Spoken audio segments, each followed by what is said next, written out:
My cult journey, Sudarshan Anandan.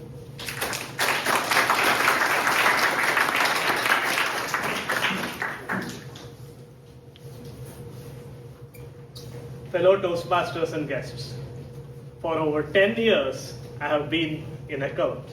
So believe me when I say this, joining a cult can be as easy as signing up for Netflix. One click and you are in. But leaving a cult can be harder than leaving Netflix. They just bombard you with these messages saying, are you sure? Do you really want to leave? What if we give you 1 free month? And before you know it, you're back. Binge watching the latest season of Love is Blind, where perfect strangers pretend to fall in love. And I pretend that my taste in television is not hopelessly blind. My cult journey was just like that. It all began in college. I was broke. I was lonely. One day, I was sitting in the library, desperately Googling how to fake confidence without making eye contact. Then suddenly, somebody handed me a flyer for a club where leaders are made. Believing that there was nothing to lose other than my crippling social anxiety, I decided to attend a meeting. It was filled with strange rituals. They asked me to participate in something called table topics. I stood up and walked to the stage. Suddenly, everybody began to clap for no reason. The table topics master asked me, if you were a fruit, what fruit would you be? Bonus points if you use the word of the day, exude. For 45 seconds, I just stood there silently, exuding nothing but sweat and panic. Have you ever felt this way? Finally, I mumbled something about how I was born a grape, full of life, but all this anxiety just shriveled me into a raisin. As I walked back to my seat, once again, everybody began to clap.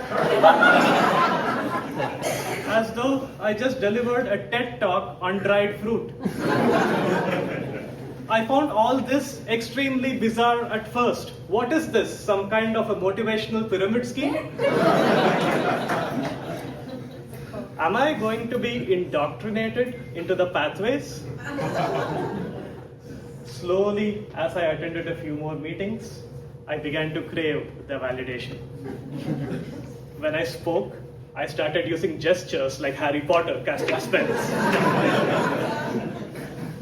Even at the dentist's office, I refused to say ah.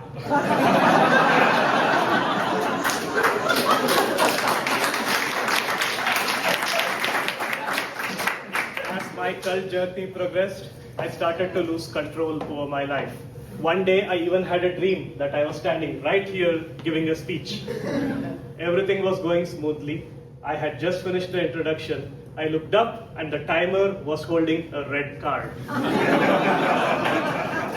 Terrified, I woke up gasping for breath. I looked at my wife, who was sleeping next to me, and instinctively began to evaluate.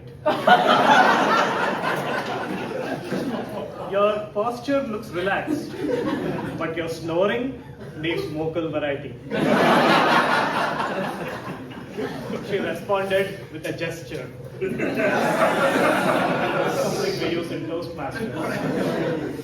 And she warned me, if you don't leave that cult, the next time you come to bed, there will be no audience interaction.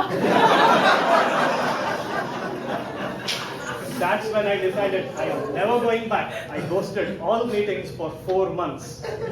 They started bombarding me with messages. Are you okay?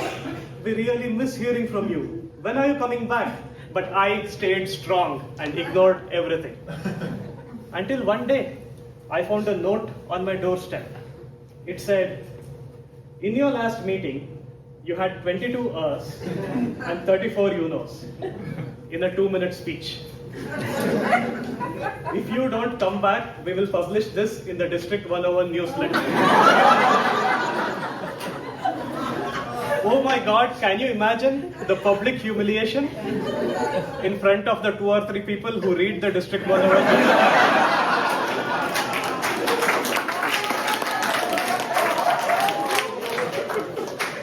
Just like that, I was back. Talking, evaluating, clapping, all the time pretending that nothing is wrong.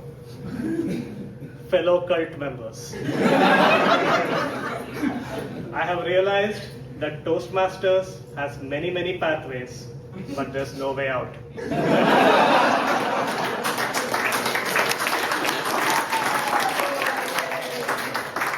We just have to make peace with it. Think of it this way. This is a cult filled not with chants or Kool-Aid, but instead with support and positivity. The members don't try to exploit you. Instead, they lift you up and sometimes even laugh at your bad jokes. Sometimes. We don't sacrifice animals here.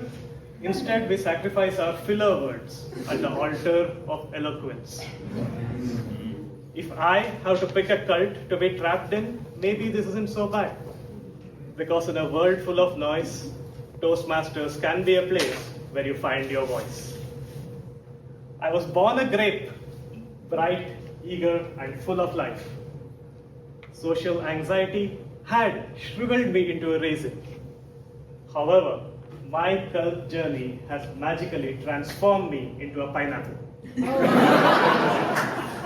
Exuding toughness on the outside, with the sweetness and anxiety hidden on the inside. Unlike Netflix, this is one subscription I don't plan to cancel.